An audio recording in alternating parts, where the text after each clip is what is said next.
Seguimos estudiando Gálatas 4, 21 al 31.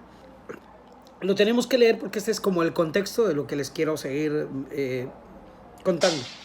Decidme los que queréis estar bajo la ley, ¿no habéis oído la ley?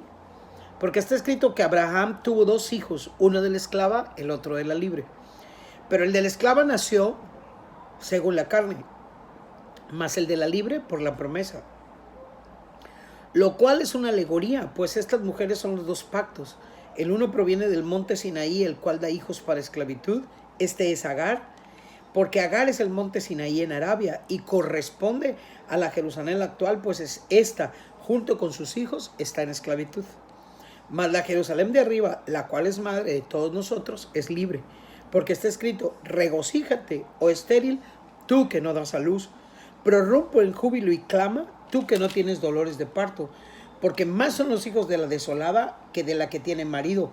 Así que, hermanos, nosotros como Isaac somos hijos de la promesa. Pero como entonces el que había nacido según la carne perseguía al que había nacido según el espíritu, así también ahora. Mas ¿qué dice la escritura? Echa fuera a la esclava y a su hijo, porque no heredará el hijo de la esclava con el hijo de la libre. Estamos hablando de los dos pactos. De manera, hermanos, que no somos hijos de la esclava, sino de la libre. Muchos de los líderes religiosos rechazaron a Jesús como el Cristo.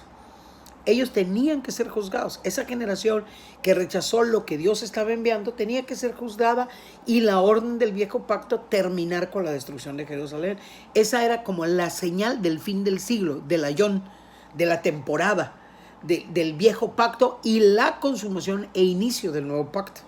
Entonces, el tiempo del texto de esta generación, encontrado en Mateo 23, 36 y Mateo 24, 34, es clave para entender correctamente la profecía. Son los textos como los extremos escatológicos de esto que estamos viendo. Ciertamente, dice Mateo 23, 36, les digo que todas esas cosas sucederán sobre esta generación. Ciertamente les digo que esta generación no pasará hasta que todas estas cosas sucedan. Ahora, entre esos dos textos, en medio de esos dos textos, está el indicador de tiempo de los textos, los versículos que describen como las señales principales de la destrucción del templo, el fin del siglo y el juicio de Jesús que iba a venir sobre Jerusalén y que tendría lugar antes de que pasara la generación del primer siglo. Entonces, muchas personas creen que la frase esta generación se refiere a esa generación y a una futura. Jesús dijo, es esta generación, no dijo esta generación y una que va a venir.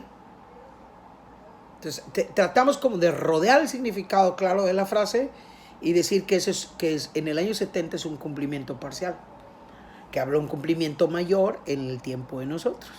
Y la Biblia desarrolla en el Nuevo Testamento una historia de cómo el reino se debe ir expandiendo y se debe hacer cultura y debe de lograr llenar la tierra con el conocimiento de su gloria.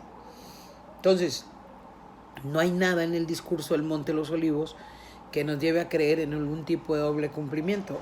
Quiero decir, si así fuera, vamos a suponer que así fuera, que va a haber otro cumplimiento, que hemos hecho diferente a no rechazar a Jesús como nuestro Señor y Salvador y a tratar de implementar el reino en las personas. Entonces, en la Biblia siempre que Jesús se refiere a esta generación, es esa generación. Entonces, esta generación de Mateo 23, 36 tiene una claridad, y la claridad de esa generación se refiere a los fariseos y a la generación contemporánea.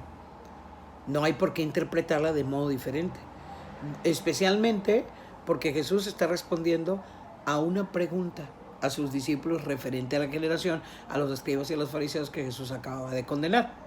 Entonces, esta generación es utilizada en los evangelios y significa la generación contemporánea.